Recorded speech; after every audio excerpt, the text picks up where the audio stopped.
Hello everyone, welcome back to my new blog. তো তোমরা সবাই কেমন আছো? আশা করছি খুব ভালো আছো, আর আমিও খুব ভালো আছি। তো ঘুম থেকে উঠেই মা রান্না করেছিল আজকে খিচুড়ি। কালকে আব্বু বলছিল খিচুড়ি খাবে, তাই মা আজকে সকালে রান্না করেছিল খিচুড়ি। তো খিচুড়িটা খাচ্ছিলাম। তো খিচুড়িটা খাওয়ার পরে আমার আব্বু খাচ্ছিল মিষ্টি। তো সেই মিষ্টি একটা বাবুকে দিয়েছিল। তো মিষ্টিটা নিয়ে কেমন করছে দেখো, খাচ্ছে তো না, মুখে দিচ্ছে আর নামিয়ে নিচ্ছে। আর মিষ্টিটাকে দুই হাত দিয়ে ভেঙে একদম মিষ্টিটার অবস্থা শেষ করে দিয়েছিল।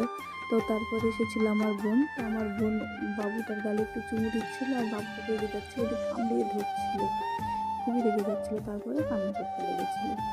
তো তারপরে মা বললো কি যে আচার করবো, দুটো আম কেটে দিতে, তাই আমি মাকে আম কেটে দিচ্ছিলাম।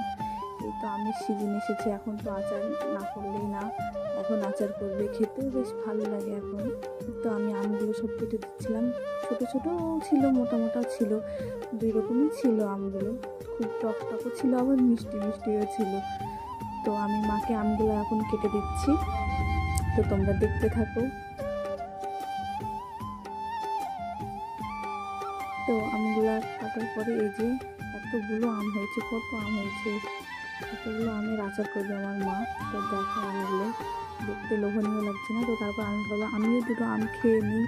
তো তাই আমি প্লেটে একটু ঝাল নিয়েছিলাম আর লবণ নিয়েছিলাম, তো সেটাই মাখিয়ে তারপরে আমি খাচ্ছিলাম। আম দিয়ে বেশ টেস্টি লাগছিলো। তো তারপরে আমি যাচ্ছিলাম আজকে আবার একটু ছাদে। তো এটা হচ্ছে আমাদের স্ট্রবেরি গাছ, দেখছি বড় হয়ে গেছে অনেকটা আগের থেকে। তো মা আজকেও গম মেলে দিয়েছিল রোদ্রে, তাই মা শুদ্ধ দিয়েছিল ওপরে। তো আমি বললাম মা যেহেতু যাচ্ছে আমিও মার সঙ্গে যাই।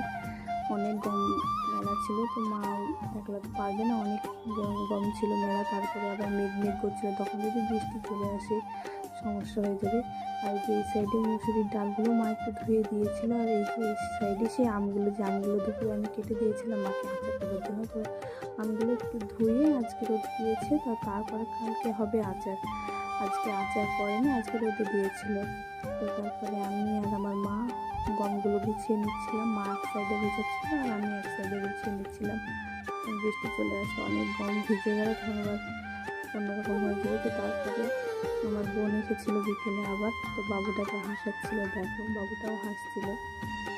তো তারপরে আমি সন্ধ্যার দিকে অনেকক্ষণ বসেছিলাম ছাদে, খুব হাওয়া হচ্ছিলো। তো ভাবছি নিচে গেলেই তো গরম, একটু হাওয়াটা খেয়ে যাই। তো দেখো আমরা এখন ছাদে বসে আছি। তো আজকের ভিডিওটা কেমন লাগলো বলবে অবশ্যই কমেন্টে। তো বাই বাই, আল্লাহ হাফিজ।